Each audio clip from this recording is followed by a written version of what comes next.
Let's discuss what's going on with retired U.S. General David Petraeus, the former CENTCOM commander, also former CIA Director General. Thanks so much for joining us. As you know, the U.S. now believes 8 to 10% of Russian military assets have already been destroyed in less than 2 weeks of fighting. Can they sustain that rate of loss for several more weeks or even months? Well, it remains to be seen, Wolf. I very much agree with Jim's assessment. This is a grinding affair.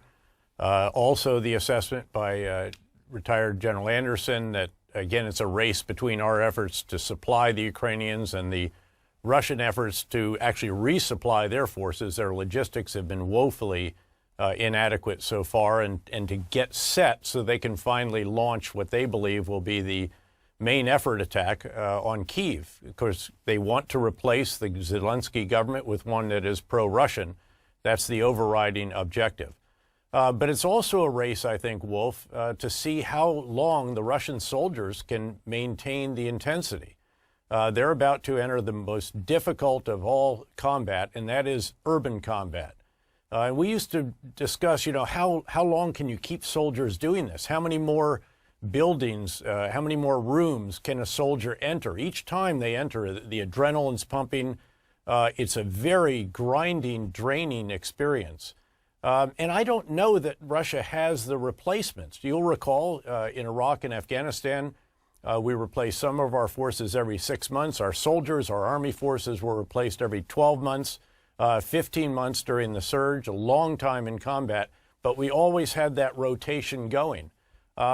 I'm not confident that Russia can replace the forces that it's losing, much less the entire complement of the forces when they're spent, when they culminate. And again, this is not just physical, and it is grinding physically, again, urban combat, but it's also the mental toll that urban combat takes on those who are the boots on the ground. And when you strip away all the other systems and logistics and tanks and artillery and so forth, this really comes down to infantry on the ground who are going to have to go in after Russia has pummeled, in some cases rubbled, areas of the city and clear those. And in the meantime, on the other side, you have the Ukrainian defenders fighting for their homeland, determined not to let Russia take their capital.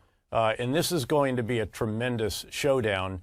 And I'm not convinced that Russia can just crush Ukraine the way that many observers perhaps thought before we saw how woeful some aspects of Russian tactics, logistics, and even campaign design have been. Yeah, it certainly hasn't happened yet. The CIA director, you heard her, you heard him say Putin overestimated his own military capacity while underestimating Ukrainian resistance as well as the international response. So why did Putin so gravely, by all accounts, miscalculate?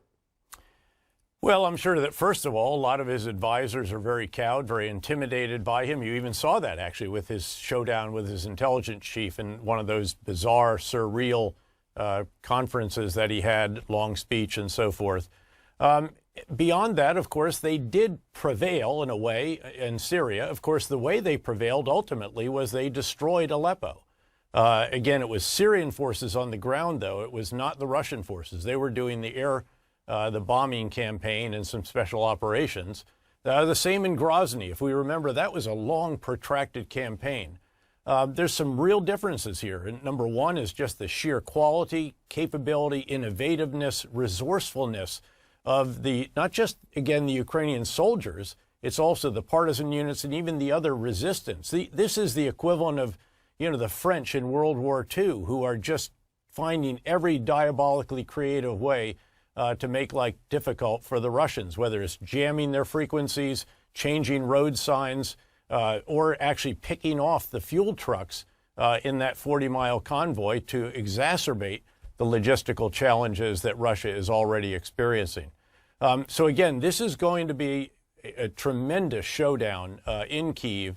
And again, I don't know how long the Russian soldiers can keep at this. If you think of the losses, I mean, they're approaching, again, the very high estimate there is starting to approach what we lost in 20 years of combat in Iraq. And I remember how difficult some of those weeks and months were, I can't imagine what the strain must be on the tactical level.